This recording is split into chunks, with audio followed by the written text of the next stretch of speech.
Hello, everyone. Bob here for TNL Network. Welcome to Tuesday Night Live. Tonight, TNL Show, our featured guest is a regular to the show, making appearances each year as a leader in our community. He is a dream guest for TNL because he brings decades of performance experience, deep professionalism, and a reputation for kindness that the Claus community genuinely admires. His legacy runs deep as a professional clown, professional Hall of Fame Santa, a mentor, teacher, example setter, and always speaks with that experience and knowledge in mind when speaking about where our industry is heading.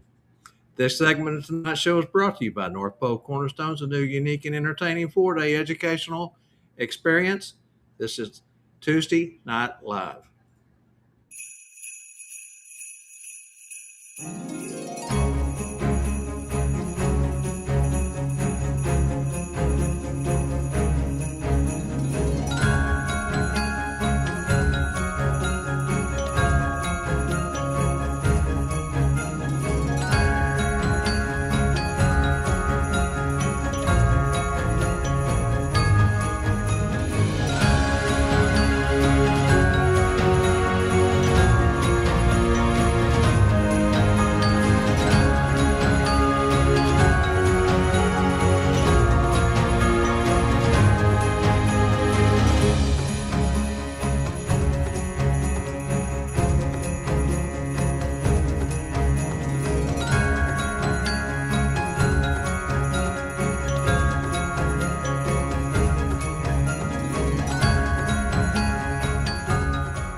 All right, everyone, please give a kind word or two in the chat for my fun and crazy co host. And while you're at it, be sure and send some love to our gifted producer. Hey, here's Spangle the Clown and Angela Mack.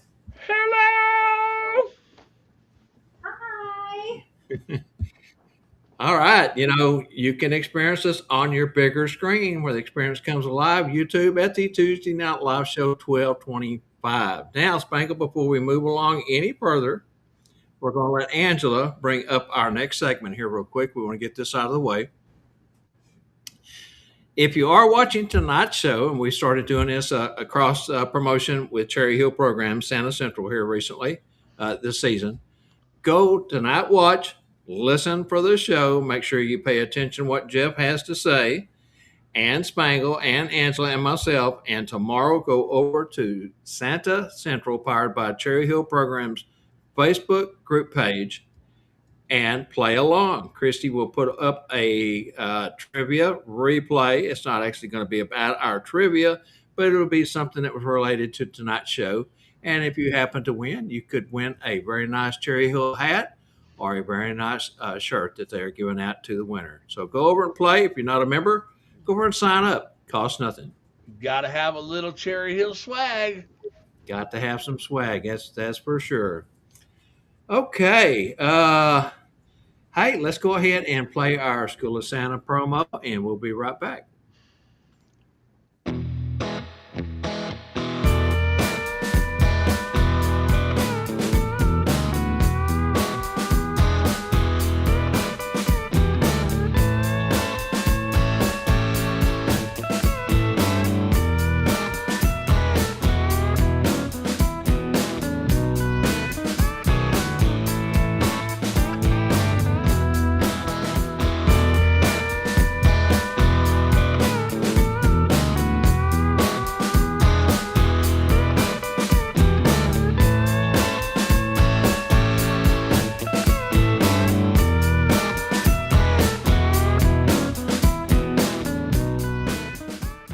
Here we go.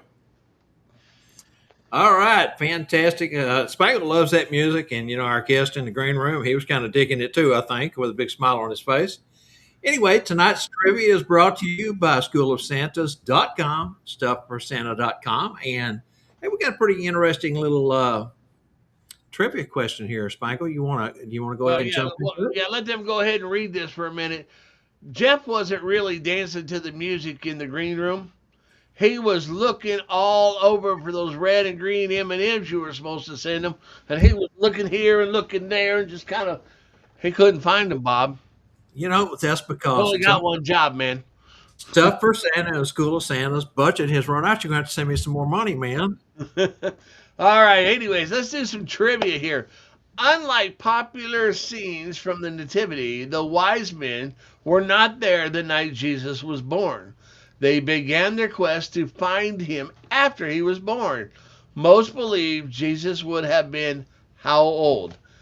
A, 2 to 3 years old, or 2 to 3 days. B, 2 to 3 weeks. C, 2 to 3 months. Or D, 2 to 3 years. So we need the letter and we need to know the duration, how much time. So That's right. Now, yeah. before you go on, tell them what they get if they win that. What you mean? There's prizes?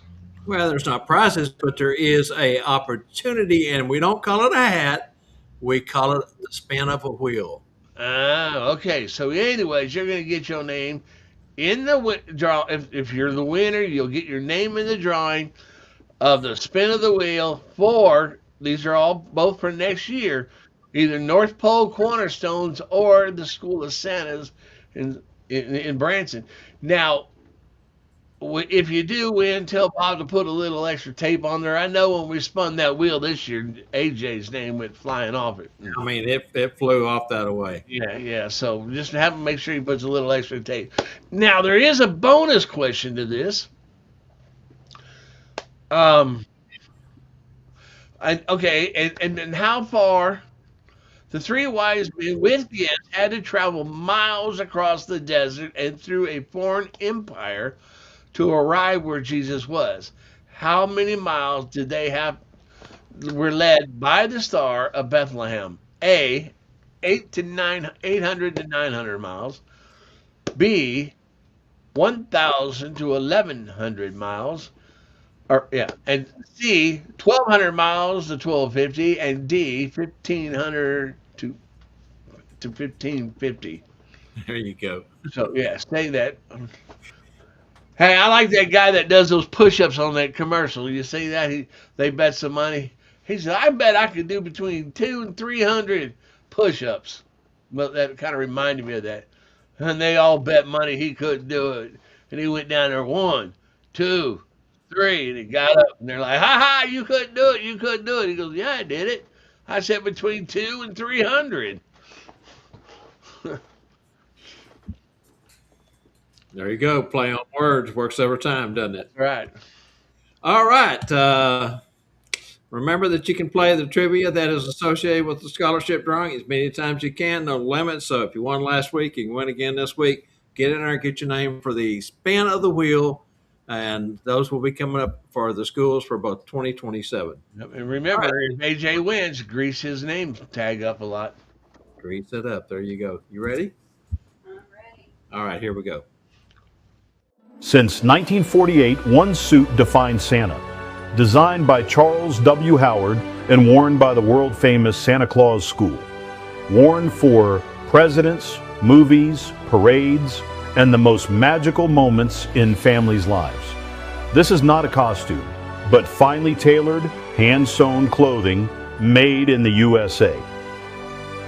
With expert cleaning, restoration, and storage services available, Santa and Company, LLC, makes Santa magical. All right. All right. Are we ready to get this started? We're ready, man. Tonight on Tuesday Night Live, we welcome a Santa whose career is a masterclass in heart, humor, and pure Christmas magic. As a professional Santa, he is more than a performer. He's a storyteller, a mentor, and a cherished presence in the Claus community. With decades of experience in entertainment, he brings a level of polished professionalism that families, event producers, and fellow Santas deeply respect. Whether he's creating thousands of large-scale events, creating intimate moments with children, or sharing wisdom with new performers, he embodies the spirit of Santa in a way that feels timeless and deeply genuine. In 2026, as the Claus world continues to evolve from digital engagement to inclusive storytelling to higher standards of performance, he stands out as someone who adapts, inspires, and leads with grace. Let's please give a warm welcome with a huge round of applause for the Santa Jeff McMullen. Santa Mac. My goodness. How do I live up to that? Oh, thank you. I wonder if he wrote that or you wrote that, Bob. Oh, man. Thank you. Absolutely. And Before we start, Spangles and Bob, let me just share, if I may, how proud I am of you and the whole TNL process. It's been so fun to watch you grow over the years and change lives. It's really remarkable, and it's a place, a community that people can come multitudes of times throughout the week and get valuable information. And it wouldn't happen without the two of you. So thank you so very, very much from my heart and our community to each of you. Thank you. thank you. You're mighty gracious. You know, you brought up a good point earlier. Since this time last year when you were on last, well, I guess it was towards the end of the season when you were on last, but something has changed. It's not just two Hall of Fame Santas on the show tonight, it's three. Yes, That's pretty special, brother. it is indeed. Pretty special. Oh, man. There goes Bob tooting his horn again. Yes. Congratulations and welcome to the club. Jeff, I got a question. When you was clowning, did you ever have one of them bubble horns? Yeah. Yeah. I didn't squeak it up here. Usually I'd have it under my table. So Uh-huh. when I would go over to get a prop or something, I'd step on it. Oh, And it would make the noise and the children would laugh and it would scare me. And, it's all about being unpredictable. oh, very nice. Very nice. I know it's always a cool effect. All right, Spangle. All right. How do you prepare mentally? Wait a minute. I'm sorry. My turn. Jeff, Well, we're honored to have you joining us once again tonight on the Tuesday Night Live. You know, you are known by many for your polished professional approach. What performance skills from your earlier career have shaped your Santa persona? Mm. There's a lot. I take the concept of character development very, very serious. I work on it every day, whether it be my Santa character or my clowning character or my vaudeville character. Those are really the three characters that I market right now that I continue to work in. And every day I'm working on it. In my Santa, I like to think of my summer as my summer creative workshop. All the work that I'm going to be doing in October, November, and December needs to be developed in June, July, and August. Because I'm not going to be waiting till September and October to start working on things because, well, the way my mind works, I can't sit down and just dump stuff out and make it make sense. I need to put it out there, pull it back, pull it out there, pull it back. Quite often I'll type a script out, a story if I'm working on, and I'll put it into Word. And Word has a read back feature on it, Microsoft Word, and I'll listen to not my voice, but somebody else's voice sharing my story to me and ask, does it make sense? Does it hold my attention? Because if my story isn't going to hold my attention, it certainly isn't going to hold theirs. So I spend a lot of time driving from library to library. I'll do 40 to 60 libraries this summer all over Wisconsin. I'll put on anywhere usually between 24 and 30,000 miles. So I do a lot of driving, and that's where I develop my stories and practice my stories. And so often we think, well, gosh, I don't have an hour to rehearse. No, you don't need an hour. When you get in the car and you drive to the grocery store, that's a perfect amount of time. Well, unless your store is far away, but just little pockets of time is all you need, and you don't even need to do the whole story. Just work on the opening, or just work on the closing, or work on your closing signature story. There's plenty of time if we look at our day to work those little bits business in, and June, July, and August is really the time to do that. You said something there that I have never been able to say. When you said the way my mind works, yeah, my mind just don't work. So I've never been able to say that phrase. Anyways, how do you prepare mentally, physically, and emotionally for a demanding holiday season? Yeah. gosh, by staying engaged all the time, not waiting. So not waiting till October to really get ready for the season. I do a lot of things that cross training that aren't really relevant to Santa per se or to clowning per se. I do Tai Chi, which helps me on my balance. I do line dancing on TV or on YouTube. I'll pull up line dancing and line dance all by myself for the sole reason of just keeping my body in condition to move. Have you thought about asking your wife to join you? You know, Um, sometimes the neighbors may be looking in the window, you know. we've got curtains. She put them up. Yeah. Okay. What can holiday performers do to keep the magic and energy alive while in character? Yeah. Be in the moment. Just be 100% in the moment. If you're thinking about what you have to do, you haven't prepared enough, right? I shouldn't have to think, okay, if they say this, I'm going to do this. That's all done in rehearsal time. I do a lot of difficult question answering, right? Santa, can you bring my grandpa back? Well, I don't want to think of that response when that child is looking at me in the eyes, right? I want to know those responses, and answering those difficult questions also helps develop our backstory. And the more solid you are in your backstory, the more real you can be in the present.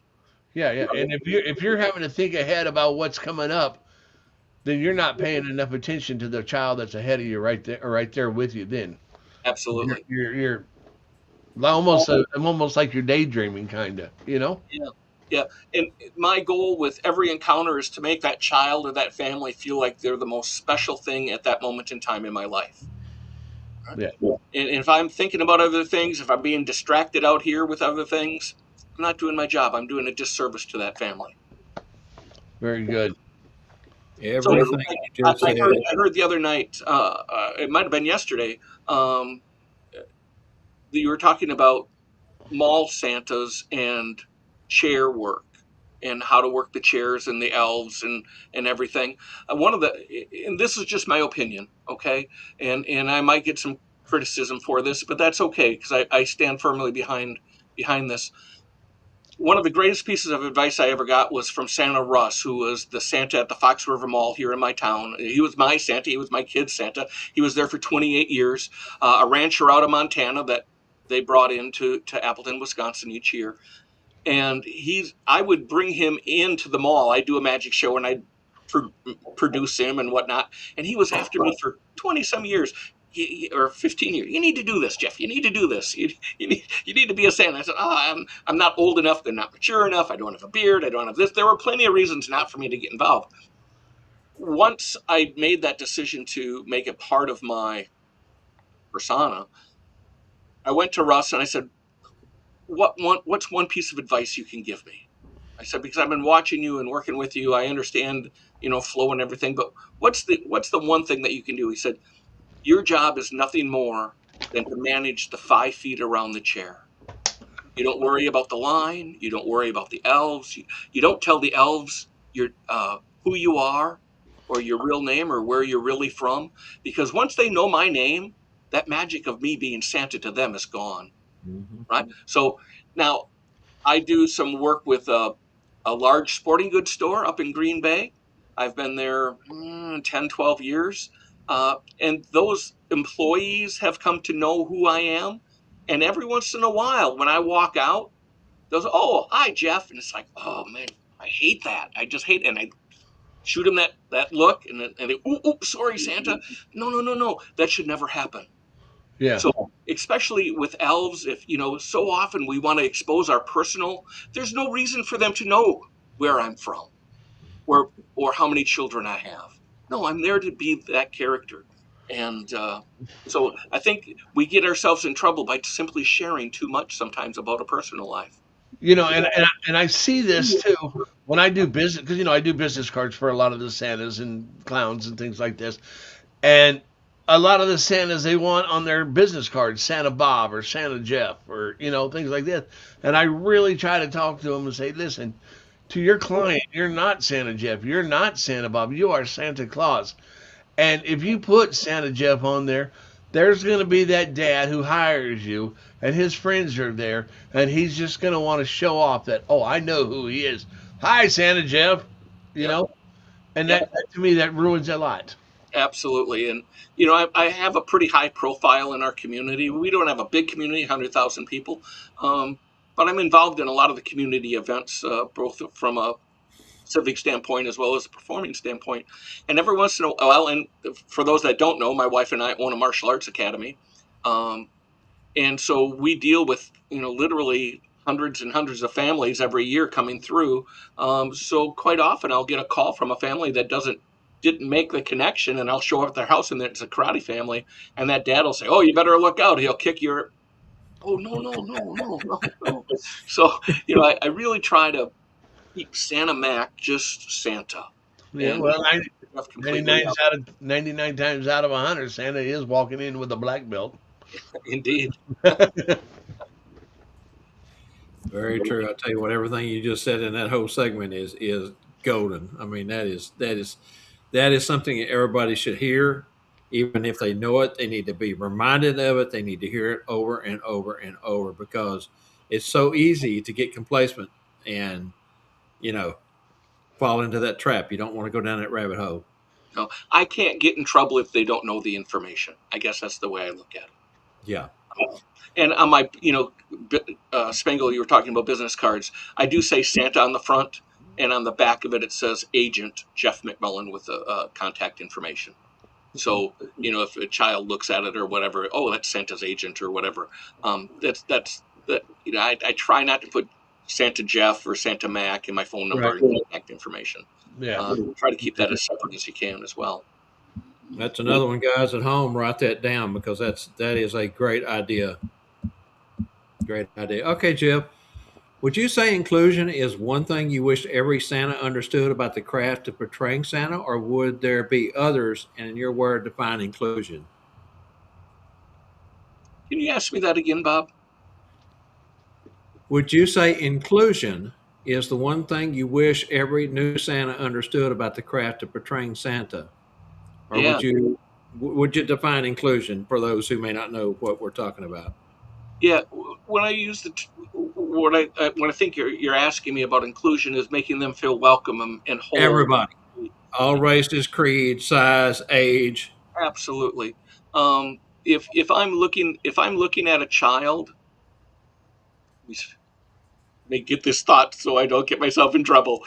If I look at a family and dad's in a suit and the little boy's in a suit and the little girl's in a suit and mom's in a beautiful fur coat and the family behind them is in jeans with holes and tennis shoes with the toe sticking out, if I treat them different, I'm doing a disservice.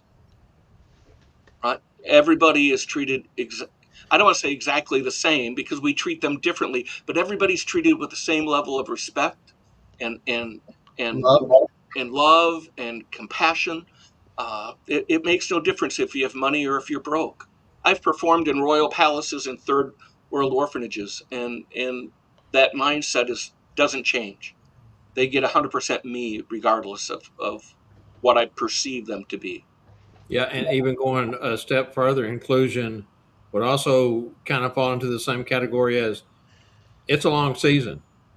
The first child you are enthused to see if you're at a mall or a chair or whatever, you're enthused to get started to be able to portray Santa doing what you love. That first child, you're so enthusiastic. By the time that 6, 7, 8 weeks is drug on and you work long, hard hours and you look out there and there's that last family, that last child. A lot of guys are quick and just want to get it over with, but you've got to remember that you've got to treat them with the same enthusiasm, the same attention span, and give them everything that you gave that very first child or family. And to me, that also is included in inclusion, as inclusion of everyone. So, Absolutely. It's just like if we're doing a theatrical production or if I'm performing in a theme park, I'm doing that show 3 times a day for 6 months, but they're seeing it only one time. So they deserve my best. Bob, I just had to take a picture of you in your set right there. And Jeff, you tell me if I'm just seeing things, or can you see a child on Bob's left shoulder. The outline, it almost looks like he's got his hair and his head, neck, and like his shirt. Can, Yes, so can you How about see? this? Can you see what I'm talking about? You talking about that? Nope, nope. I'm talking on the other side of you. your other left, Bob. Yeah, right there. Can you almost see My left. does it look like a child almost? I wish I could Yeah, look I- at that. Though. I took a picture of it and I'll explain it to Bob later. Yeah, show it to me later. Yeah, it's It's like this inner child coming through. yeah, yeah. Good explanation. I know, Bob. A step away from the camera, right? Get away from the bottle of water. Is that water? You had asked me about how do you keep your energy through the whole season, and it's really about lighting up with passion and being appreciative that we get to do this calling each day, that we have that opportunity. Um, it's hard for me when I get home, even let's say the 10th, 12th, 13th of December. I mean, we're well into the season, and I work usually 55 to 58 straight days, 14 to 16 hours a day, including Thanksgiving. Um, it's hard for me, even in mid-December, to go to sleep when I first get home because I'm just so full of energy, positive energy. Uh, if your mindset is, I can't wait for this to be done, then you're working too much. If you want to get home and take your boots off, then maybe you need to cut back on your schedule a little bit so that you're ending on a good note, not on a, because we're going to start tomorrow the way we finished today. So if my mindset is, that was just a horrible day, that's the mindset I'm going to wake up with tomorrow. So I want to make sure that I program my mind to be as successful as I can. I do a lot of visualization exercises. I see those smiles. I see that love. I see those hugs before I go to bed. And that's the first thing I see in the morning. And I can't wait to go and engage in it once again. I sure hope everybody's taking notes. There's some great information coming out I here. got mine right here, already writing stuff down. I'm glad because I'm just talking off from my heart and off the cuff here. So And I went off in left field, and I still see what I see, but that's okay. I'm sober, guys. Hey, if anybody has questions as well on anything that I'm sharing this evening or about my background or anything, please don't hesitate to let us know what those questions are. Yeah, Angela's putting stars on the ones that are pertinent to our conversation, and I can pick some of these up as we go. I normally try to pick a few good ones that as they come in. But let me see if I've got any here that's got so many hellos and how are you and Sorry, it's Oh, you're my good. fault. No. okay. Let's pick this one up real quick, Jeff, just so we don't get too far behind. Chuck McMullen has been such an encouragement and mentor to me. He is such a great guy and Santa. And the two below it were like replying to Doug's comment. And ditto, Doug. Joe Cunningham says, and so does Santa Jerry. Well, we're all in this world together. I mean, we're all in this craft together, and we just need to help one another and encourage one another and support one another. Our good friends in Michigan say, we're better together, and that's just so true. Let's go ahead and grab this one real quick while we got the break and we're doing this. Joe also goes on to say, I'm so appreciate how you maintain authenticity and joy regardless of the physical challenges you've had to deal with. I'm inspired by your passion. And, Jeff has had some issues and, he's been dealing with them. Physical issues. Yeah, physically, exactly. But I think everybody knows that you've had surgery and Yeah, and gone through. My hands are numb. My legs are numb. I don't walk well, and that's why I do the line dancing. That's why I do the Tai Chi, because I can't wait till October to get in condition to be able to move. Back when I was doing a lot of mall work, I would start with the preseason football game, and I would put a 20-pound bag of potatoes between my legs and sit on the couch because I love to watch football. And when they would hike the ball, I'd pick up that bag of potatoes and I'd put it on my knee And when the play was over, I took it off and I set it down, because that's typically about the amount of time a child would be on my knee. And I'll tell you what, that first few games, by the end of the first quarter, I'm getting tired.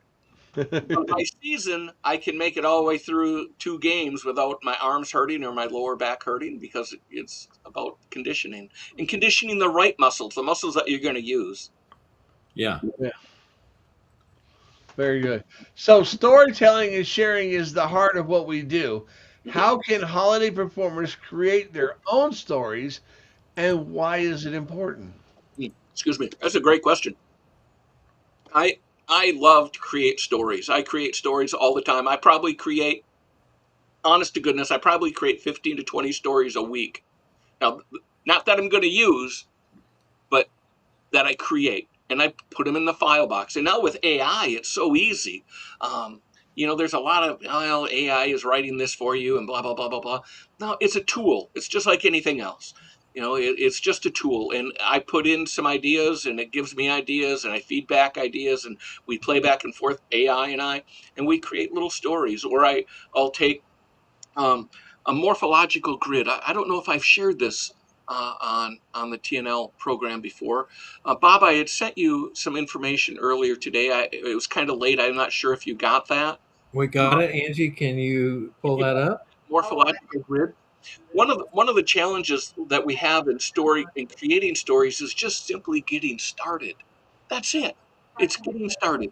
So way back, when I was teaching character for Clown College, for Ringling Brothers, they had a very difficult chart to kind of follow.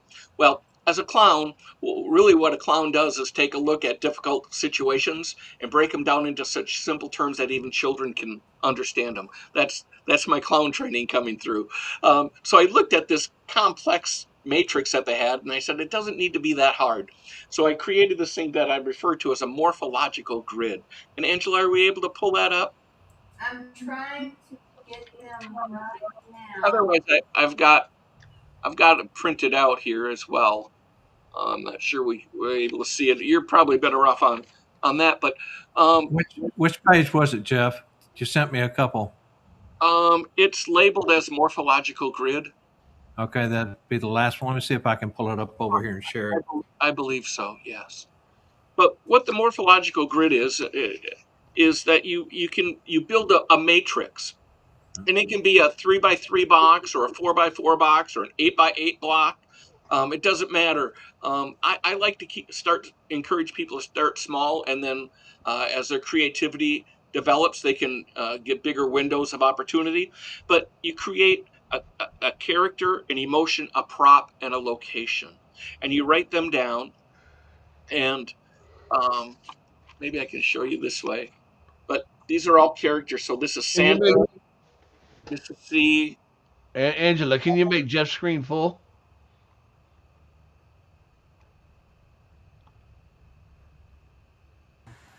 Maybe.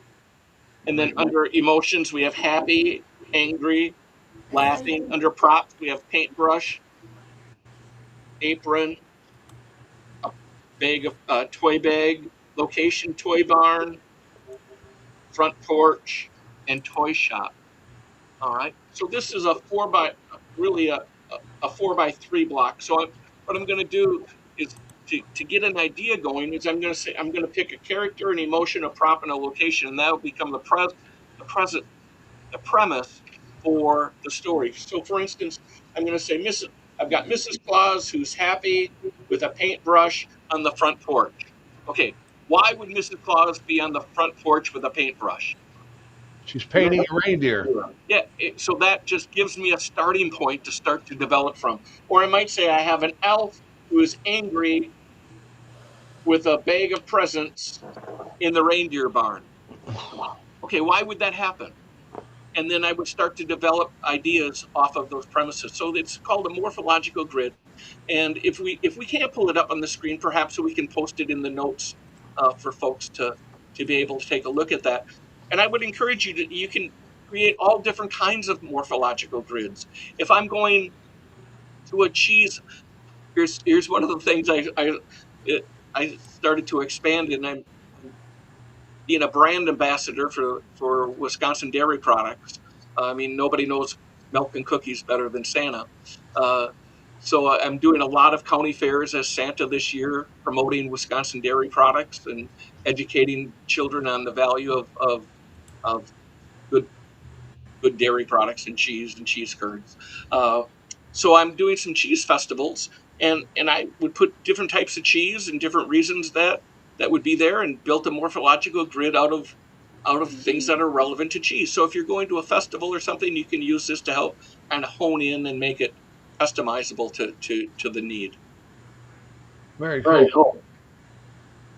But Yeah, that's we can definitely get that put into the on the Facebook page, and Yeah, I can look I at tried to that. pull it up, Jeff, and for some reason I'm not. I mean, I can pull it up in a different window, but I can't get it to come up in the studio. I'm sorry. oh no, Hold that's on. fine. That's Still my trying. error. I sent it to you late. Not give up yet. Hold on. Okay, Angela's still working on it. In the meantime, let's go ahead and catch the next question while she works on that.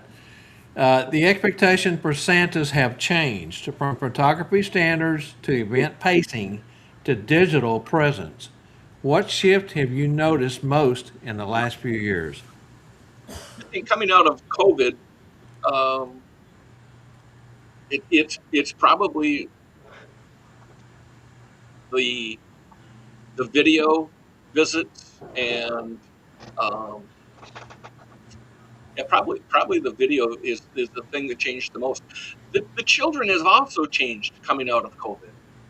Uh, they the parent they I don't know what your experience is, but I have a lot of children that don't even anticipate coming up and sitting on my lap. They just come up and stand next to me now. That never happened before COVID. They all wanted to sit in my lap. Um, Yeah. so that's one big change. I think another big change that I'm starting to see is, and I know Cherry Hill is a big sponsor, but I see less. I see more families looking for alternatives not to go to malls. Hmm. Um, and nothing against Cherry Hill, because I love Cherry Hill. They're wonderful folks. And if you're a mall Santa, or you're thinking about getting into a mall, please give them a call. Get on their roster. They're just great folks to work with. Um, There but is definitely work there to be had. there is, and there's the morphological grid. You make it a little bigger, or is that as big as we're going to get? Am I showing it? No, I'm showing it. I finally figured out how to get it to. Okay, let me make it bigger. My computer's freezing up on me over here. I stretched it out. Yeah. So, and that's fine, Angela. I can work with this. Um, so basically, what you have is a character, emotion, prop, and location, and you could add different topics across the top too, as if you wanted to expand that. But then you just simply go, pick a block or a character from each category. So it might be Santa is uh, angry with a paintbrush in the reindeer barn, or Mrs. Claus is laughing at a bag full of presents in the toy shop. It's a very simple concept, but what it does is it just gives you a starting point. One of the challenges that we have is just simply getting started. And one of the reasons we have a hard time starting stories is because usually when we start a story, we start with the opening. We're trying to write an opening for a body of text that simply doesn't exist. So don't worry about writing the opening. Get the concept. The opening will expose itself as the body develops, as will the conclusion.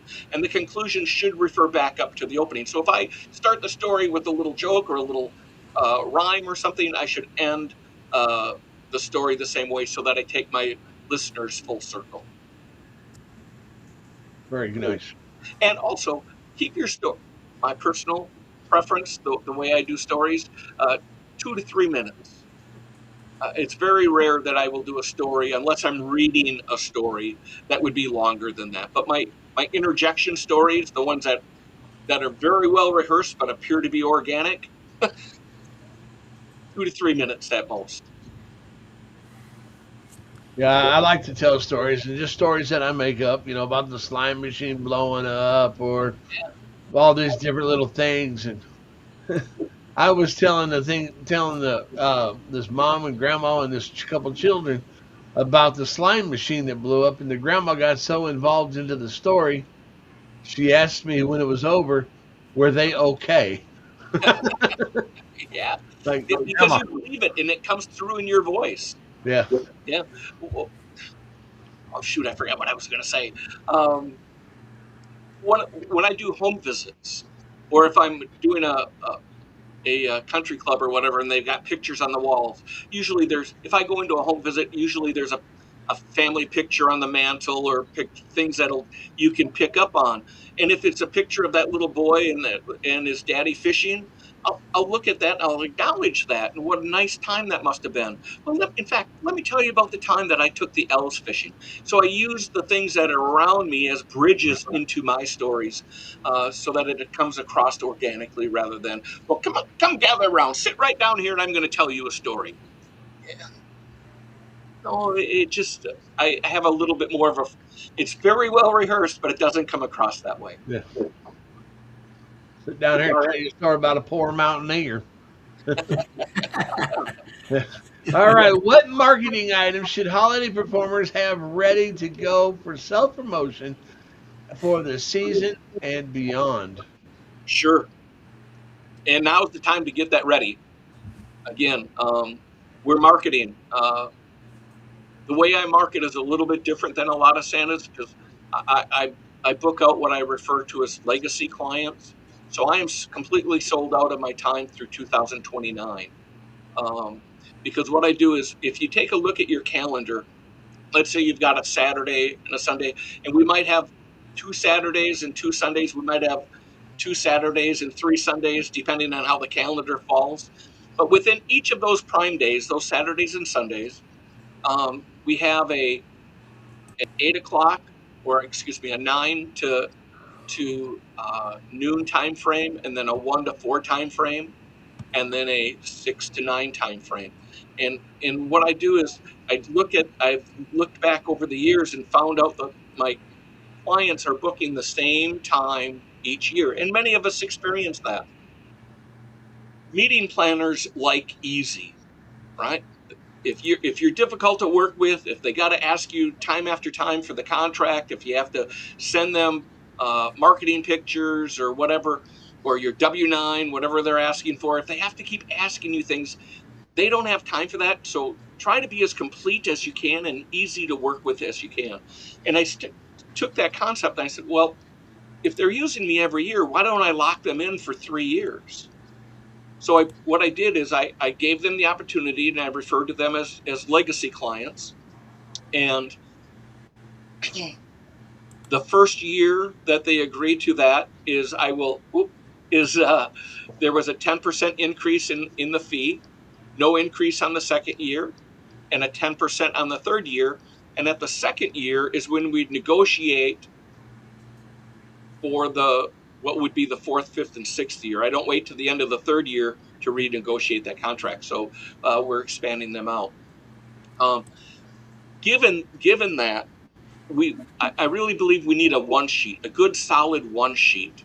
And a one sheet is not your whole bio and everything that you do. It's just a snapshot of you with children. And I think it's important that we put pictures in our marketing that are relevant so that when a mom looks at it, she can see her family around you. I think that's important. And then a little bit of bio and contact information. And you can send that to agencies, but if you send it to an agency, put their contact information, because an agent isn't going to send it to a client of theirs if it has your contact information in it. So create a one sheet that's relevant to each agency that you're working with. And of course, business cards. Gosh, I don't know where we could get those. And we talked a little bit about that. Coloring sheets. I love to hand out coloring sheets. It's just a generic, and AI can take a picture of you and turn it into a coloring sheet. But make sure if you're doing a coloring sheet that the lines are big, so a 5-year-old can color, right? Sometimes I see coloring sheets where, gosh, I have a hard time coloring it in. But a coloring sheet is really nice because you know where the coloring sheet goes when it's done? On the side of the refrigerator. And that's where I want to be. Yeah. Okay, so a coloring sheet is nice. I think it's also moving. We talked about what can we prepare for as we're moving into a digital age. It's becoming at least familiar with AI because the kids are and the families are. So we don't have to use AI, but I think it's important that we invest a little bit of time and just get to understand what it's about and how it can help us. And then also, many of us, if we sit down and watch the 5 o'clock news or the 10 o'clock news, and we know those newscasters by name. Gee, that's Bob Riley or that's Connie Smazik. My question that I would ask you is, do your news reporters know you? Do they know you? Now's the time to introduce yourself to your local news because I in fact, in 2 weeks from now, I go in and I shoot all my Christmas promotions with the local television station because they're crazy busy in the Christmas time. They're pre-recorded messages. It doesn't have to happen at that time, right?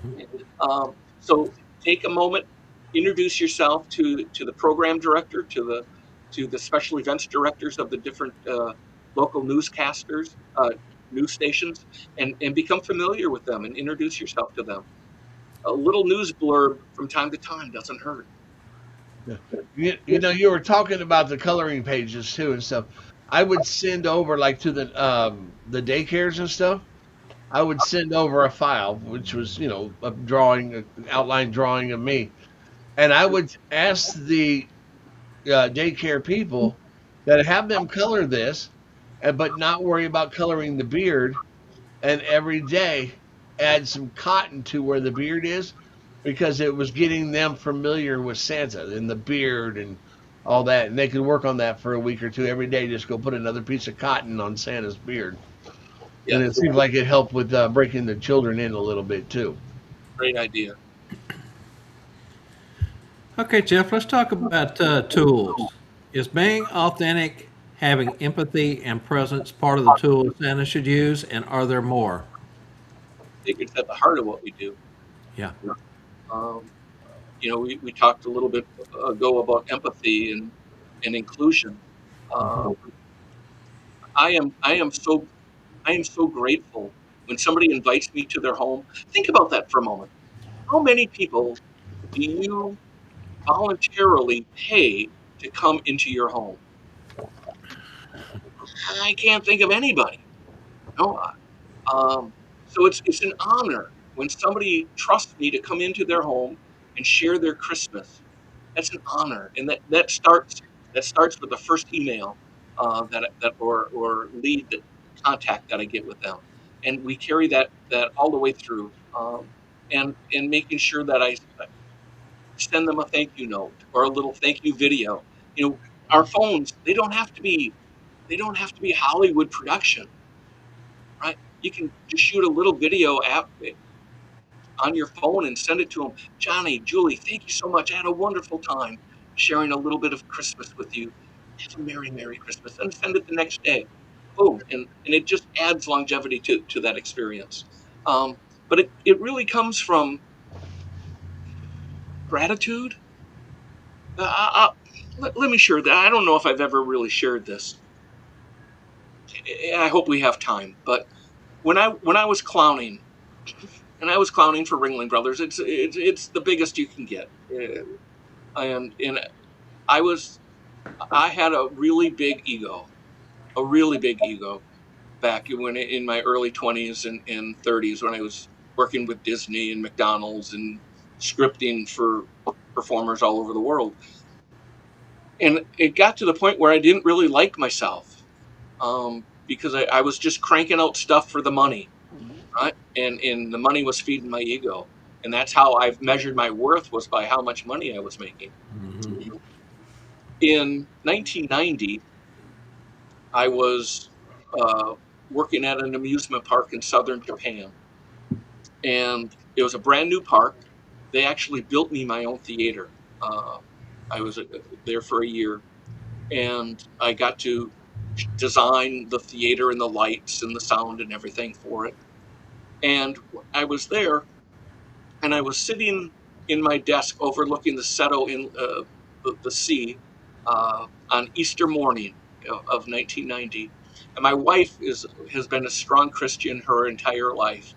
And I was writing a letter to her, and I said, I hope that someday I can have a relationship with the Lord like you do. And my knee jumped up off the floor at that little writing desk that I had written at every morning for over a month. And my knee hit the bottom of that desk, and I reached down and I stubbed my fingers on a little drawer.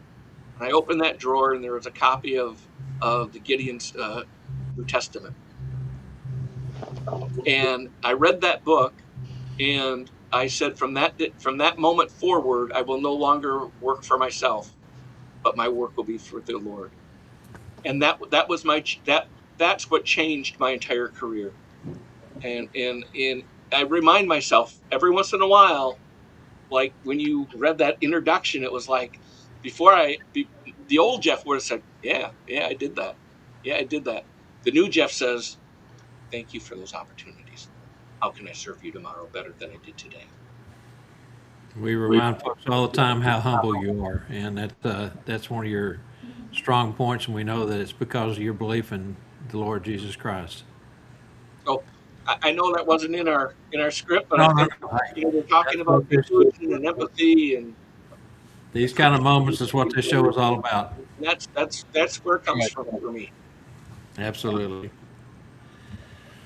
Okay, what role do you think virtual visits, live streams, or digital storytelling still play in 2026 or even in the upcoming years?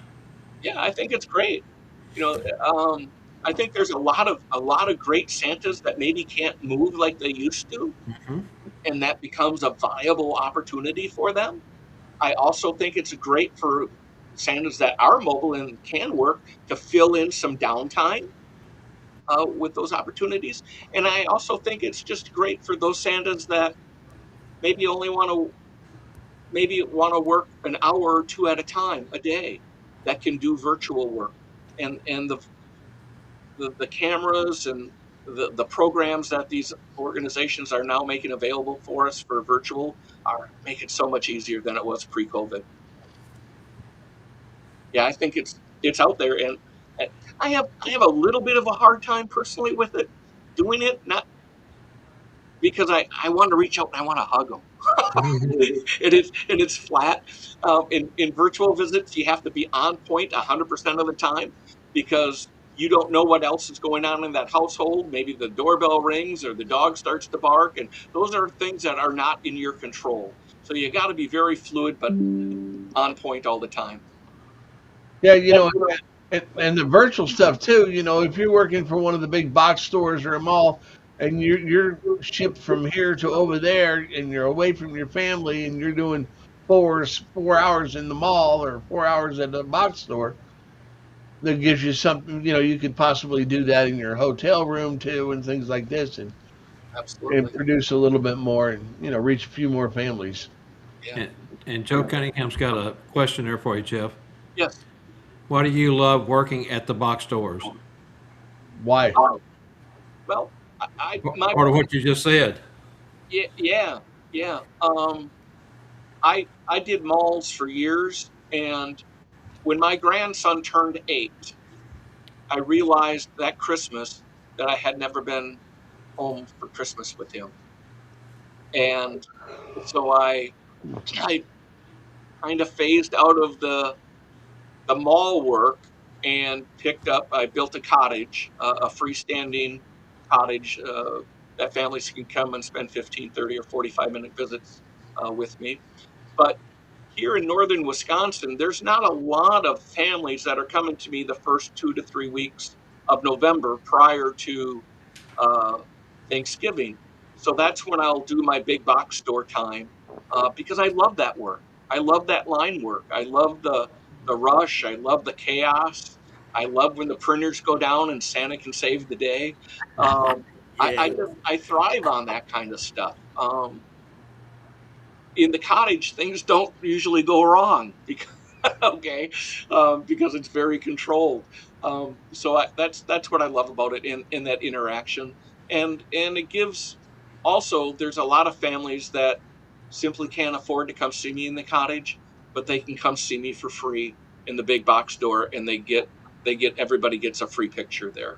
They don't have to buy a package, and I like that.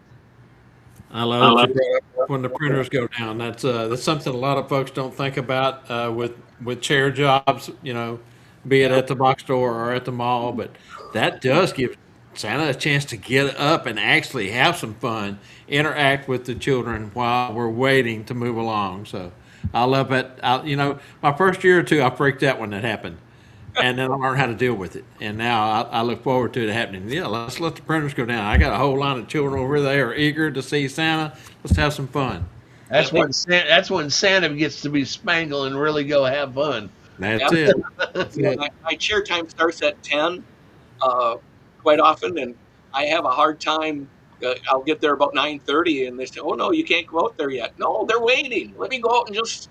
No, you have to wait till 10 o'clock. Oh. So now I finally convinced him to let me go out at 10:15 and just entertainer and you coming out from your clown days. Yeah, and I just go out and meet and greet and get them all excited and give the scared children an opportunity to become comfortable with me, and the hyper children the opportunity to burn off a little energy before they get to me. So it just works out really, really well. I love big cheer time. Okay, so why is diversity of venues important to a successful career, not just year to year? Sure. And that comes back to a little bit of this legacy program that kind of locks those clients in. But I do big box store. I do cottage hours.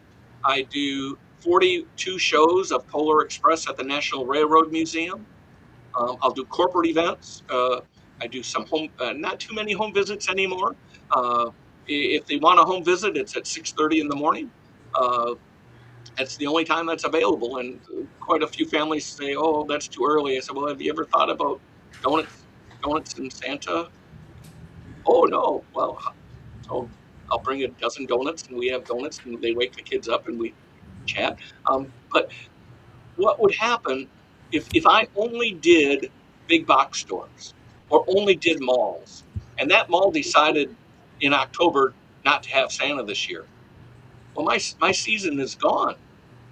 Or if something were to happen with the big box store, and they brought in a different Santa, maybe because they worked for less money. There's all kinds of reasons that Santas get replaced. It's not always about money, but there are lots of reasons.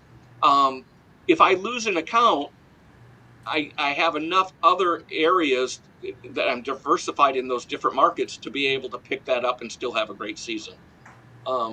So I'll try to spend about 25% in each of those markets.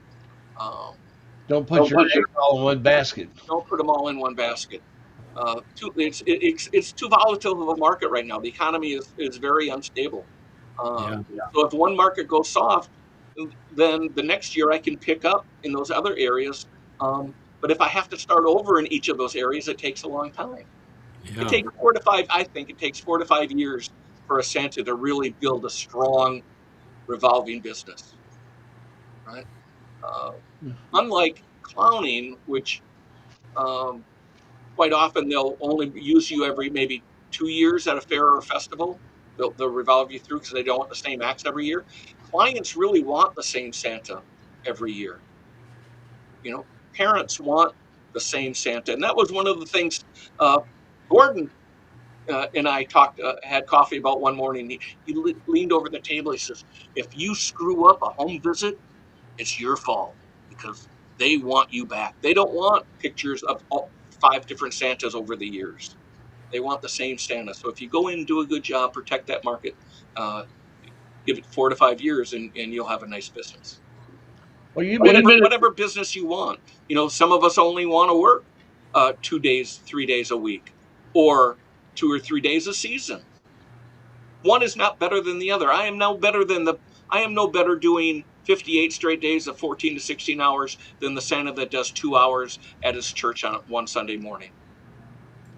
You've been doing this for a while, and you've created thousands of magical moments. Is there a recent interaction that reminded you of why this work matters so much to you?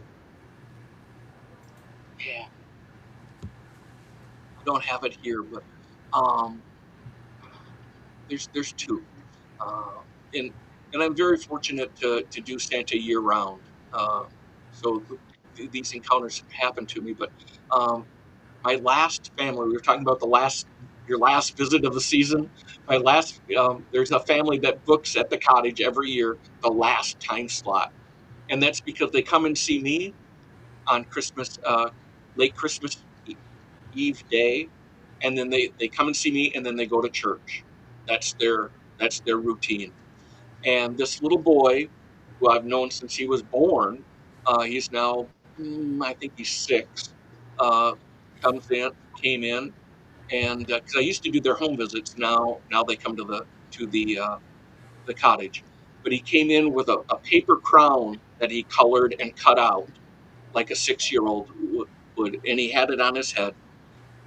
And I was in my chair, and the family came in, and he came up to me and he took that paper crown off, and he handed it to me, and he said, "Santa, when you see Jesus tonight, will you give him his crown?"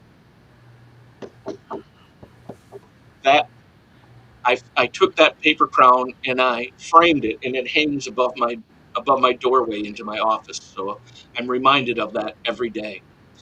And then the other one is I got a letter a week or so ago in the mail from a little lady named Peyton, and she's 8 years old, cancer survivor. Had 3 surgeries so far, and her future is looking good, but it's not. She's not out of the woods. And she just wrote me this little letter about, Santa, when I'm feeling bad, when my chemo's really hurting, when I can't walk, I think about the times that you take me in your lap and hold me and just make me laugh and make my pain go away. That's right next to the paper crown. Goodness.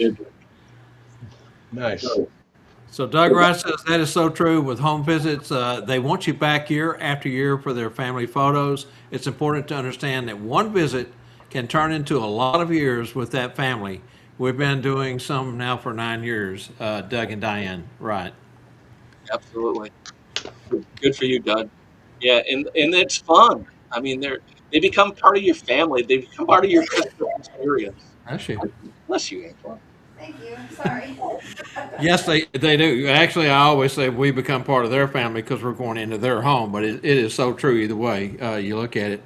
Jeff, I got one last question before we take a little bit of a break here and let you take another sip and rest. But with your busy schedule, how do you balance tradition of performance with the modern demands of families, events, event producers, teaching, and social media and et cetera, everything else that you do? How do you balance that? Lot of hours. He's a clown. He juggles. Yeah, One bite at a time, right? I literally get up. I know this sounds trite, but I wake up thinking of this stuff every day. It's what I am. It's who I am. Yeah. I don't. I can't ever think there was a time that I said I need to step away from this and clear my mind. Um, we recently went on a cruise in January, and by day 3, I was ready to get back to the office. I love to create. I love to help. I love to share. And one of the projects that I created, we just released it a month ago, is called the Slay and Stage project, and it's a a Patreon page. I don't know if you're familiar with the term Patreon. Uh, I hate to use this analogy, but if you're familiar with OnlyFans page, it's like an OnlyFans page without the porn. Okay, it's a subscription based platform, and I opened it up a month ago. We're at close to 60 members in the first month. It's $10 a month, and they get emails from me and videos from me and group chats from me each month. And so that's been really good for me. A new creative project that I'm doing. And again, I'm doing that because I don't know how long my hands and my legs are going to hold out. So Yeah. I don't want to wait till I can't write to create. I don't Mhm. want to, or if it gets to the point where my legs won't support me in the fashion that I want to present myself, um, I'm developing markets that will carry me well into my retirement years. Now, who is the people you're marketing this to? Santas, Mrs. and elves. Oh, okay. So other performers. Performers. And in the information, Spangles, there's so much that we do as clowns that are directly relevant to the Santa business or to a Mrs. C. So I did. I didn't want to go out to the clowning and the juggling and the magic world yet. I want to make sure that I focus on the Santas, because that's really where my heart is at right now. I didn't know if you were marketing this to families that you were doing group chat or doing chats with the children throughout the year too. Oh, no, but I do. But that's not part of the Slaying Stage program. Uh-huh. Very nice. All right, Jeff, let's take a little bit of a break here, and we'll be back in about 90 seconds on the other side. I'll give you a chance to take a breath and have a sip of your drink. We'll be right back. Root beer.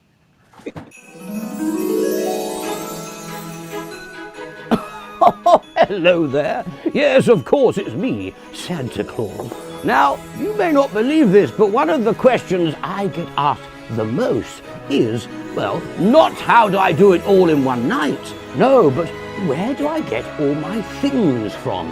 Yes, now, what am I talking about? Well, I'm talking about the finest things I have. My glorious gloves, all my knickknacks and trinkets and things, yes, all the giveaways, yes, for me to give to the children before the main event. Yes, if I see them in the streets, if they come and see me, I like to have something in my pocket I can treat them with. Yes, and there's one special place where I can find all these magical goods. And that is, of course, stuffforsanta.com. You should head there now and see what magical gifts you can find. Mrs. Claus, have you got my ice pad? Yes, log me on, I'm going to have a look. I shall see you there. Stuffforsanta.com. Merry Christmas.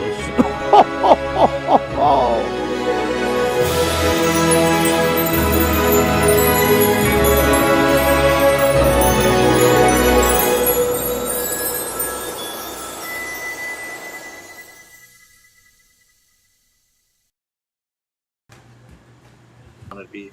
All right, folks, Hey, welcome yeah, back. let me- Our featured guest, Jeff McMullen. What's that, Spangle? Yeah, let me throw something out there too. Right now we are celebrating America, the 250th anniversary of America, and Stuff for Santa is a proud sponsor, or not sponsor. I don't know if that's the right word, but we stand with America. We believe wholeheartedly in what we do. And anyways, we got these really cool 250th anniversary coins, and any orders that come through the website this week, they're going to get one of these coins, and it's really cool. We did this a couple of weeks ago, and I got so many Santas that messaged me back, said that was like the coolest thing, getting Those are getting cool. one of those coins. So Those are any real order cool. comes through the website, boom, we're sending one out all week. Very cool. Very, very nice coins. And okay, Jeff, we've got a few more questions for you here on this side of the break. So let's go ahead and get started. You become a mentor to many performers. What advice do you find yourself giving most often these days to not only those starting out, but even the seasoned performers? Pick your nose hairs. Yeah, that's right. Yeah. Yeah. Remember, if you get a nose hair trimmer for Christmas, it's not a gift; it's a suggestion. It's a Norelco. Um, I think that to to for starting Santa, try not to create too much at one time that's not you. Take a look at your personal life. If you like to fish, if you like to do woodworking, if you like to cook, and develop stories that you're passionate about, and interests that you might be able to share that you're passionate about. Because if you're not passionate about it, your audience isn't going to be passionate about it. So try to bring the inner you through your Santa, on things that are relevant. That would be one thing. Also, don't try to grow too fast. Set a schedule, and you know, in the month of June, I'm going to work on this. In the month of July, I'm going to work on this. And so often we don't put it down on paper. We just try to, oh, well, we put it in our head and I'll get around to it sometime. Well, then it's October and, well, we end up not really being as prepared as we could be. So creating a training schedule and a prep schedule and putting it down and treating each of those things as if they're appointments, not making it available whenever you have time. So I could show you my calendar. On Monday mornings, I do this and this and this. On Tuesday mornings, I practice this and this and this. On Wednesday mornings, I practice this and this and this. And then next week, I might practice the same thing that I did this week, but I've had enough time to let that knowledge sink in and new ideas percolate. Where if I take it on Monday and then do it on Tuesday, there's not enough gap there. So I spread your training out over a year or over a month, and not try not to grow too fast. Give yourself time to grow and mature. Grow into it. Yeah. Yeah, I always say, like you did in the beginning, Jeff. I'm sorry. No, just so that it's an extension of you, so that it's what you do, and not just you're not focused on the how you're doing it. It just happens. Yeah. I'm sorry, Bob. Go ahead. But I just always say that, slow down, live in that moment, and enjoy that moment, because time can get past you. You feel like you just started the season before you know it, the season's over, and you look back on it and you wish that you had really taken it in more, and keep it simple, like you say, and just live in that moment and enjoy it. That's some of the information I always tell new guys, especially because they're overwhelmed and they don't think about slowing down and living that moment in slow motion in a way. Yeah, appreciate the moment. Appreciate the moment. Spangle, Everett wants to know, and this may be something you want to just have him message you on, but oh, sorry.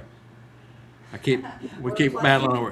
How much are your coins that you just showed? Do what? Everett? Oh, how much? Yeah, I think they're like $7 a piece or something like that. But it's going to be free when you order something. He's always got that angle working, doesn't he, Jeff? So you can always go and order something, and if you want another coin, go and order another thing, and You can always order the cheapest thing on the website and get you a free coin. hey, I'll tell you what, if you order a $2 thing on the website, we're still gonna send you a coin. And they're nice coins. They're very nice. Okay, so what do you think the Claus community is doing well in 2026, and where do you see there's room for growth in this? I think we're doing well in our networking with one another. I think we can get better at maybe not condemning each other so much. It hurts me when I read some comments when a guy says, I just got this new suit, I'm so proud of it. And then I read comments of, well, your belt buckle is this, your pants are too long, or your this or that. He didn't ask that. That wasn't part, so I think we can be a little kinder to one another in our social media contacts. But when I started clowning, there were 2 or 3 books that I got from the library, and that's all the education I had. Right now, we've got shows every week. We've got websites. We've got videos. We got YouTube. We've got mentors galore. Thank goodness for that. And we're just really helping elevate the craft that we love so much. I can tell you, when I started clowning, my first events that I went to, I didn't know nothing about setting the makeup. I went on with just wet grease paint.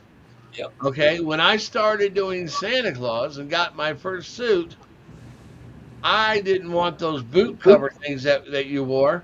So I went out and got me a pair of black boots, but I didn't know anything about the boot toppers. So I told myself that stockings were made for Santa's feet.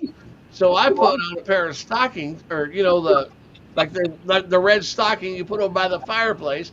I stuck my foot in that, and then I put it inside the boot, and that was my toppers for my boot. You know what? I never had a child on either type of the thing. I never had a child say they didn't like it. Yeah. Well, and again, how do you? I think that's an interesting point. How do we stand out in our community when we all look alike? All right, heart, compassion, purpose. Yeah. That's how you stand out. Being professional, being easy to work with. Uh, I I can't walk in boots. I never have. I put a pair of fishing waders on me and I fall right over. All right, I can walk a high wire, but I can't walk in a pair of fishing waders. and boots are the same for me. I just can't. So I wear a pair of Crocs, black Crocs with fur across the front. I that's what I wear. I will wear them in malls. I wear them big box stores. I wear them in my home visits. I wear them in the cottage. I've worn them for probably close to 10, 12 years. Never had one person complain. How come you're not wearing boots? Well, I'm inside. Why would I wear boots inside? I rarely wear my jacket because people don't wear jackets inside. Come in, I take my coat off, just like you do. I try to be as much in their world as I can be. So I leave my dressing room with my parade coat on. Of course, I have my vest and my puffy shirt. Get to the set, I swing it off in a big wrestling type of move and hang it on my chair. Yep. But I have children ask me all day long, why aren't you? I don't wear a hat.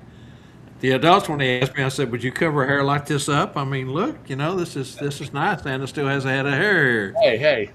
Yeah, well, And when the children asked, I tell them, well, it's hot inside. Santa don't normally wear a hat inside. But to be honest with you, I was flying over the windy city of Chicago, me and the sleigh and the reindeer coming down here.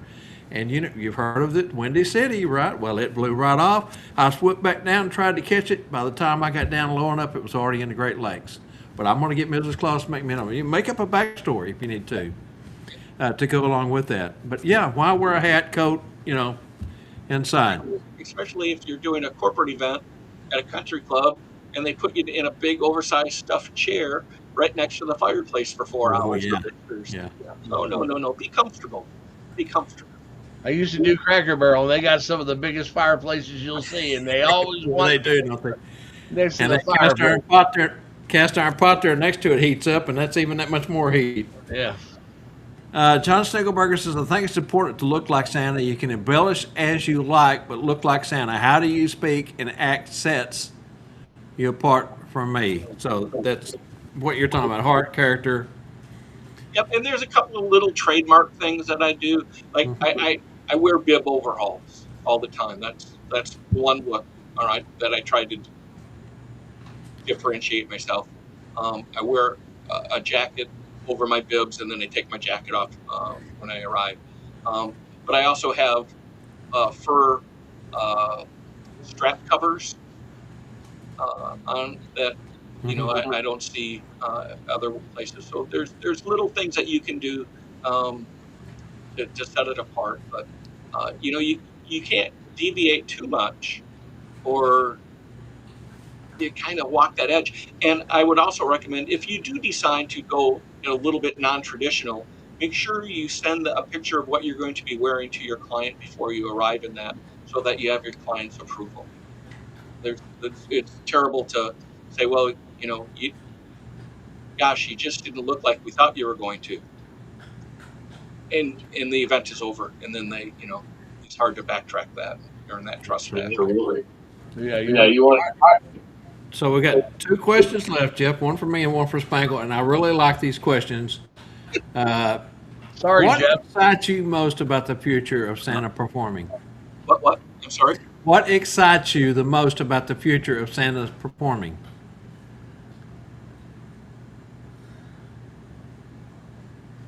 I think that I just see us all getting better.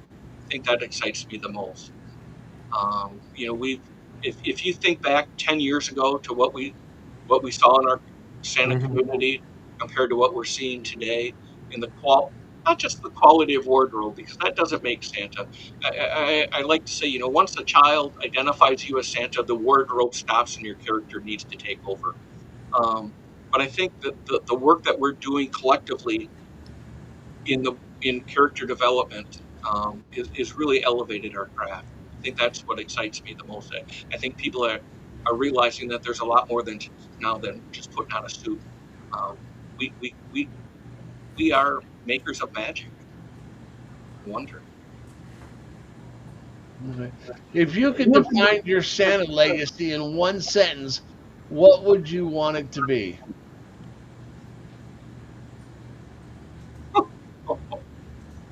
Oh, but what he was a nice guy.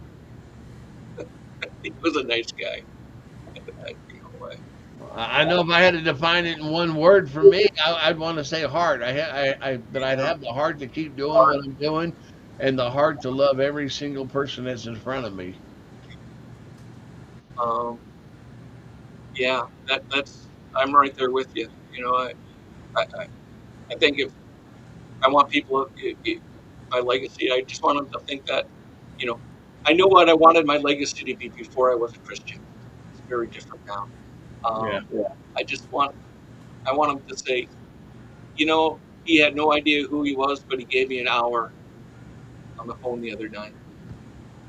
Or he got in the car. He didn't know who I was, but he got in the car and drove 3 hours to help me uh, get ready for the season. Um, he returned my email. He returned my phone. You know, I know that that's a little different than heart, but I think it all comes down to heart and caring and helping one another. As right as that might sound. I like it. I like One it. of the things that You I know, want to mention, I think I think and one of the things one thing I want to mention, and most people don't know this happens, but I love it when you send me a little inspirational message in a private message, or just reach out to me. That you just don't know how much it lifts my spirit and how much it means to me. So thank you. so. Do we have any questions from our viewers? We got a few. We've been covering a lot of them, but one of them comes in from Diane V, and she wants to know what channel on YouTube do you do your line dancing to? I don't know. I just pick out different ones every day. I type in line dancing in the search and uh, just follow along. Yeah, I don't have a favorite per se, but All right. You know what a it's good good. song It's to good dance movement. to is? What, Angie? I said, you know what a good song to dance to is Country Girl, Shake It For Me, Girl. My Country girl, shake it for me, daughter girl. loves that Angela song. says. She really does dance to it. All right, Michael, catch that one there. I got on the screen. Okay. I remember when I met Jeff the first time. Is that the one at Uh huh. SOS? Lauren, I was so blessed to have met him. Lauren. Yeah, he is just here. He comes over 3-4 times a year, Uh spends huh. some time with me, and we do creative brainstorming and create props and things together. So he's a good Don, guy. Don, Don Winster says each of us come from different backgrounds. You can build your story based on your own experience in life. And Jeff has talked about that. We talk about that a lot because, again, it's easy to remember to just transform something that's important to you or how you met Mrs. Claus or whatever and make that part of your story. Yes. Yeah. Don, the more you can bring into that, the sounder you're going to be. Santa John says, last season I saw a trend of parents letting go more and allowing kids to do more on their own instead of the helicopter types I had seen years before. It's easier to be present with the children when they get to run their visit. Yeah. Yep.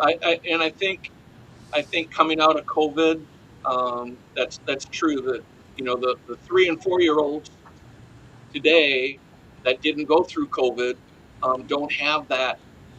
We robbed those children of those formative years of coming up to Santa and things. So yeah, and the moms were helicoptering, and it's yeah, I agree with that.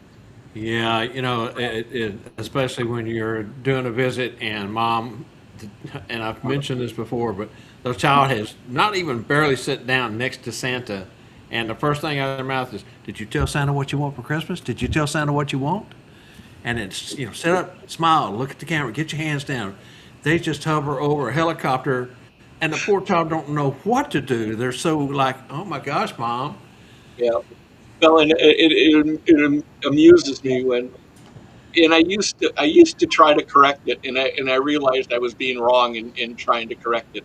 But you'd have the child sitting next to you or on your knee, and mom's trying to get them to look at the camera, right? And dad's standing next to them with the phone. Well, when you say look at the camera, to a child, the phone is the camera. It's not the 35 millimeter camera. So the child is really doing what they're asking them to do, but not looking at the camera that they're supposed to be, right? So mom starts to do her little mom dance, right? And then Uncle George starts, over here, Johnny, over here, look over here. Now you've got 12 people screaming at the child, and it looks like something out of a bad cartoon. It just, I used to say, oh, please, just relax, just one person, so he knows where to look. Right? And, It, it, and, then, and then I had a couple of families that took offense to that. Um, because they thought I was, demeaning them, saying, well, no, and I wasn't at all. I was just trying to get the child to, if one person speaks, the child knows where to look. If you've got 12 people screaming, the child doesn't know where to look, and then they get upset. Exactly. So, yeah, it's just the world we live in. Yeah. it's so crazy because Santa has such a different perspective of the whole area around him. He's looking in a different direction than everybody else looking at him, and he sees all this stuff out here going on with the Uncle Joe and mom and dad over here, and grandpa standing back by the cash register waving and hollering, and it's comical at times, but and I guess you kind of have to entertain yourself in your own mind different ways, right? So it's entertainment for me when they start that. I sit over and just go, "Oh my goodness, if they only knew what I'm seeing." Exactly. Uh, Larry David says, I want to make sure that I have helped everyone have a smile on their face and experience love. All right, Jeff Barber says, I have seen some Santas that have made a statement that you should have to have training before working. What are your thoughts on Santas having certain training or a Santa school before working on a professional level? Well, that that opens up a big bag of worms. First of all, how is it going to be enforced? For one, Right. and what do we consider training? Right? I mean, if I have an ex ringling clown come in, they're going to come in more advanced than somebody that doesn't have that kind of training. So, what parameters do you put on that? I I know this. I've been hearing this in our community the last couple of months about, uh, you know, do we need schools, and are there too many schools, or are the schools meeting the requirements of the students, and should I go to a school? All I know is that I I need a foundation to build on, and the schools that I go to give me that foundation. It doesn't make Santa Mac, but it gave Santa Mac a foundation to build on. When I was in graduate school, I was I had to take a functional pottery class. Right? So I'd be sitting there and I'd be drawing up the side of the bowl, and I'd get it almost done, and then I'd whack the side of it. And my professor, what are you doing? I said, I'm being creative. I'd pull up another bowl, and just before I get done, I'd whack it, or I'd make a little wobble in it, right? So it didn't look symmetrical. And he came over one day and he hip checked me right off my potting stool. And I looked at him and said, what did you do that for? He said, "You don't understand it, do you?" I said, "What?" He said, "You can't be creative until you've mastered the medium. Hmm. You have to master the medium before you can be creative." And I think that analogy really fits what a Santa school does. It allows us a chance to be exposed to so many things that we're really understanding and mastering the medium. And then we can go back to our community, back to our workshops, back to our homes, and be creative with that information. But I don't think you can be creative without the foundation. I love that. On this next one, I'm going to let you answer, then I'm going to butt into it also. Joseph Cunningham wants to know, are you available to discuss the process of establishing a Santa cottage concept? Yeah. You want to do it now? Joseph, why don't you shoot me an email and or a message?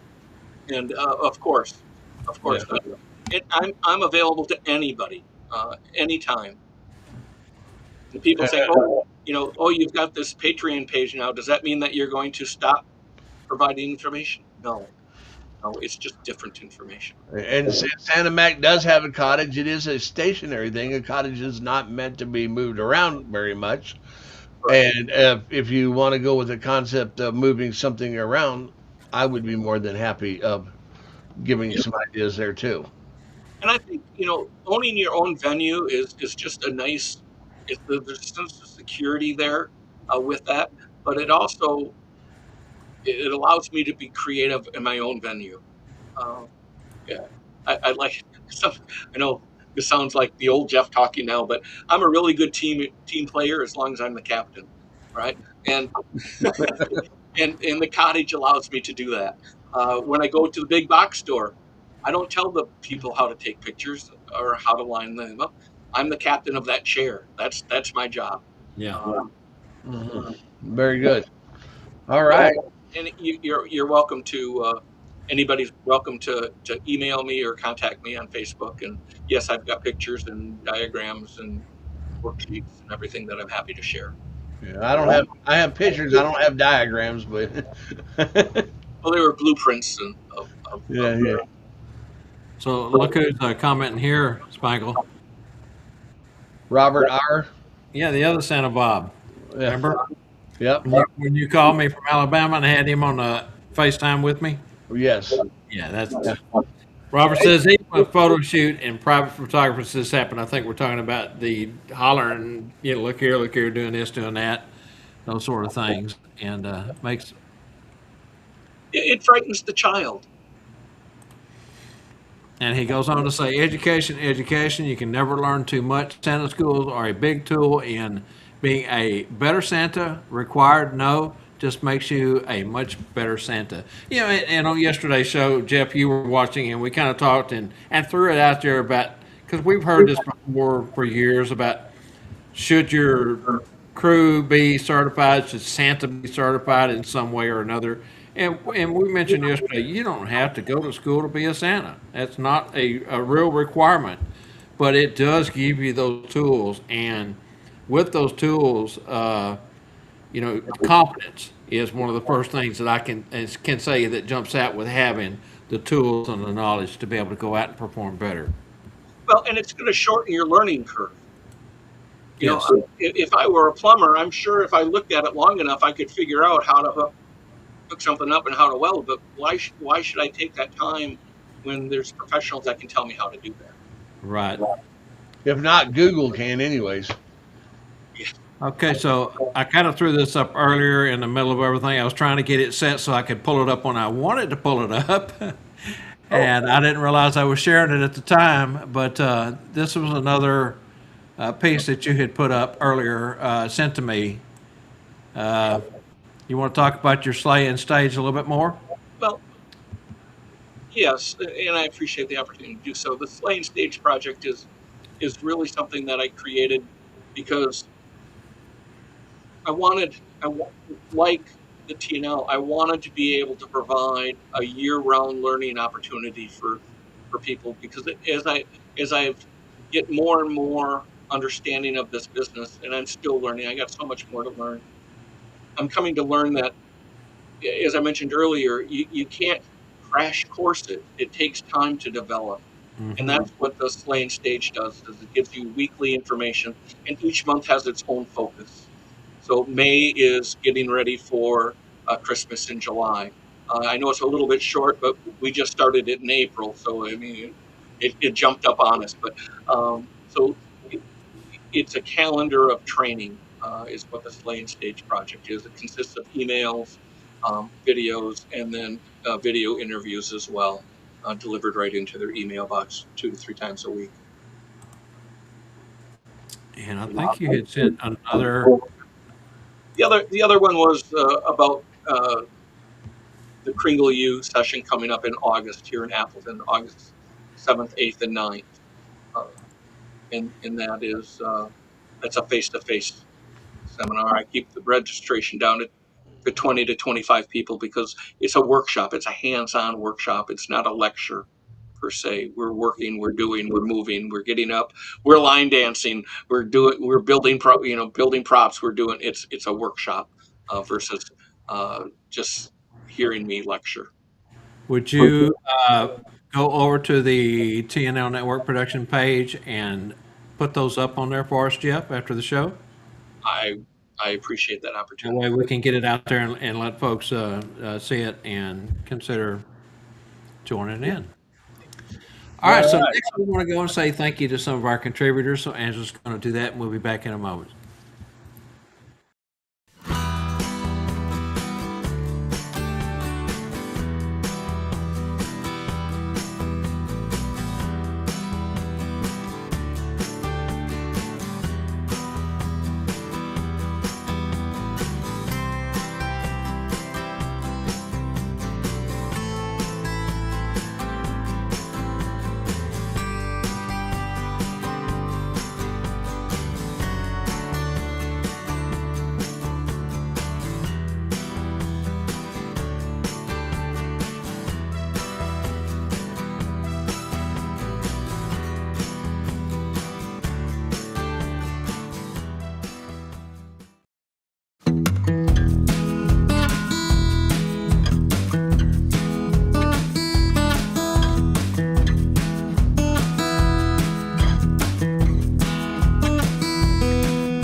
Ho, ho, ho, ho, ho!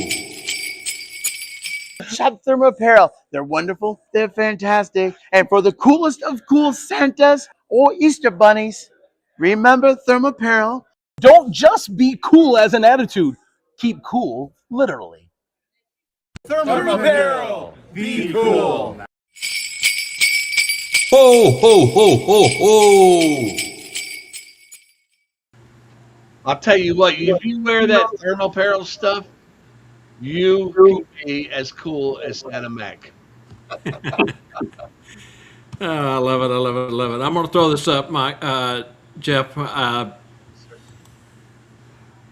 it up real quick while we was in the middle of that. This is just the promo for your super summer.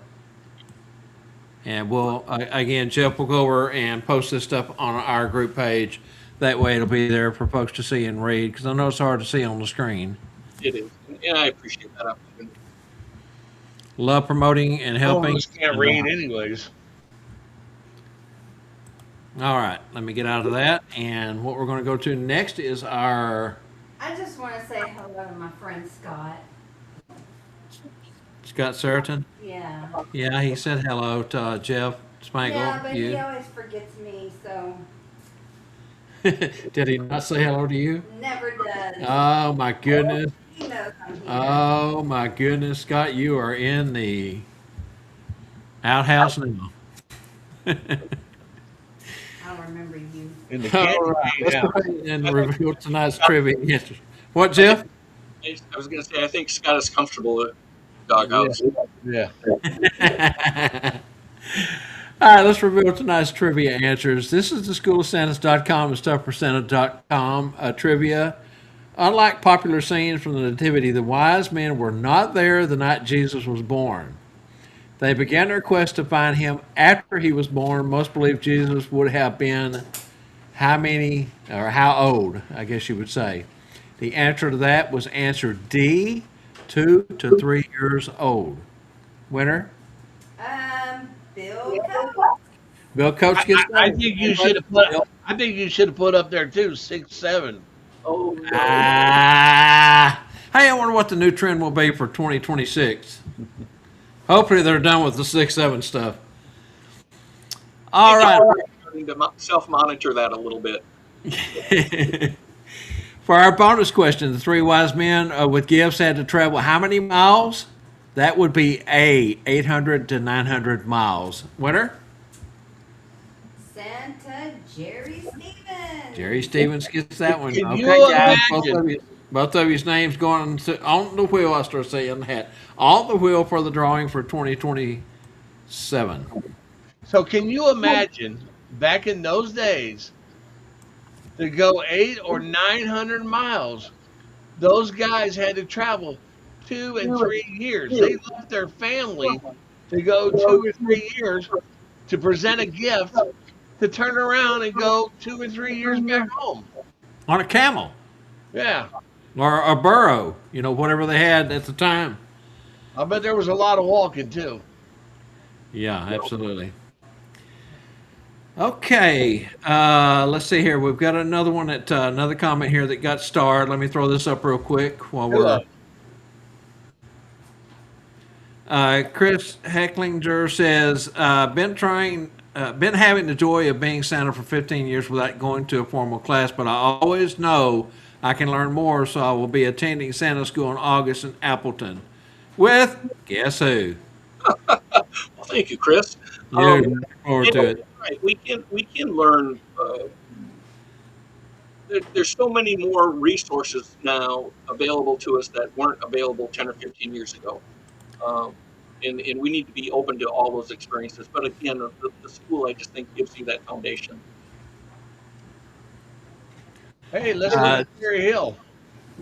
Santa Mark Walker wants to know, how about taking pictures with pets? Most of them were good. I did it last year. And, if you work at a mall or one of the big box stores, they do have pet nights or pets, and nowadays, not only that, Jeff and Spangle, but think about this. Now with the service animals becoming so much more prevalent, you see the service animals not only on the designated night for pets, but you can see them every day. I mean, I get pets every day of the week now. Yeah. One of my legacy clients is Tractor Supply, about 30 miles from here, from Appleton. And people bring in their horses and cows and chickens right into the store. I have a special suit that I wear for that because. Yeah, because. And I love that. That's something we got to point out too. Wear a different suit because the next day you don't want to be on a set and have a child that's allergic to cats or allergic to dogs, and you've contaminated that child. And one of the things I learned about pet nights as well is I don't wear gloves. Dogs get nervous around gloves, so I don't wear my gloves. And I also don't take a lot of bells or anything that's going to make noise with me because it sometimes sets them off. But yeah, pet nights are great. I love pet nights. Best tool to have right there. Put a little catnip on your collar. John Schnegelberger says he did a photo with a cow at a daycare last season. And those are fun. Those are great pictures to put on your one sheet portfolio. It's all about educating our clients in the value of what we bring to them because they don't think like we think. They don't know that we can do all these different things unless we share with them. And a picture is the best way to do that. A couple of years ago, I did a picture with a buffalo. Joe Cunningham has had goats, bearded dragons, you name it. Yeah, I've had birds and all types of different things. Never had a cow, but I do work with a photographer each year, and she does sessions without Santa with mini cows and mini ponies and stuff outdoor. And I talked to her the last time that we spoke. I said, well, maybe we need to do a session with Santa and the many animals. That would be really cool. Yeah, I personally feel Santa taking a picture with a cow is just utterly ridiculous. I imagine. No, I did. We had and I'll tell this real quick. Angela just reminded me of this one. We had a miniature pig. It was a baby pig, but it was, just like a bundle about the size of a loaf of bread. Come one year, we had a long line, and you could hear it squeaking and carrying on back there, and the children was hanging on to it. And a little girl that was working on the set that year, she just had to hold that pig before it got up to see Santa. And the moment she grabbed the pig, he hoofed her belly ring and ripped it out, and she started bleeding like a pig. She was pouring blood out of that belly button, and had to go to the bathroom, and so forth and so on. And it's, you talked about the printers going down. That night the printers went down. By the time the two children got to Santa with the pig, the printers went down. So now I'm sitting there for about 15 minutes holding this pig, and the pig is squealing and hollering and kicking, and I'm worried about it hooping me and cutting me and making me bleed. And the children had a bowl of Cheerios. And every time the pig would act up, they would take a few little Cheerios, put in their hand, pig go, and eat it up real quick. And he would settle down for a couple, 3 minutes, and then he'd get, rowdy again, and they'd have to get more Cheerios out. But it was Could quite. could you do that again for me, Bob? I missed that. Exactly. I knew that was coming. Angie, It's hard to stay in character. I'm sorry. It's hard to stay in character when the animals act up. You can't let Jeff or Bob or Spangle come through. You need to stay as Santa in those situations. yeah, Angie, next time your dad starts acting up, try the Cheerio trick. Yeah, it might work. Hey, red and green M&Ms work better though. All right, you want to play Cherry Hill? We do. Let's go ahead and say thank you to a couple more of our sponsors, and we'll be right back. Stick with us, Jeff.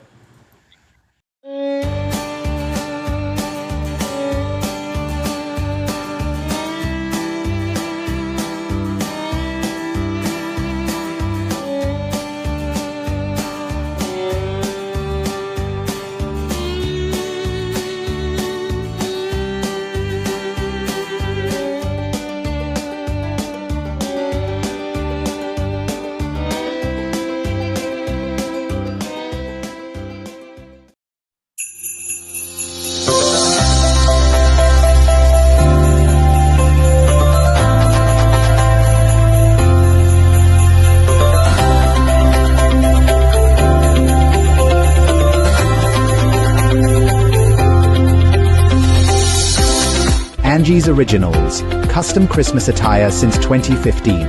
Your all-in-one wardrobe shop. Shop at angiesoriginals.com.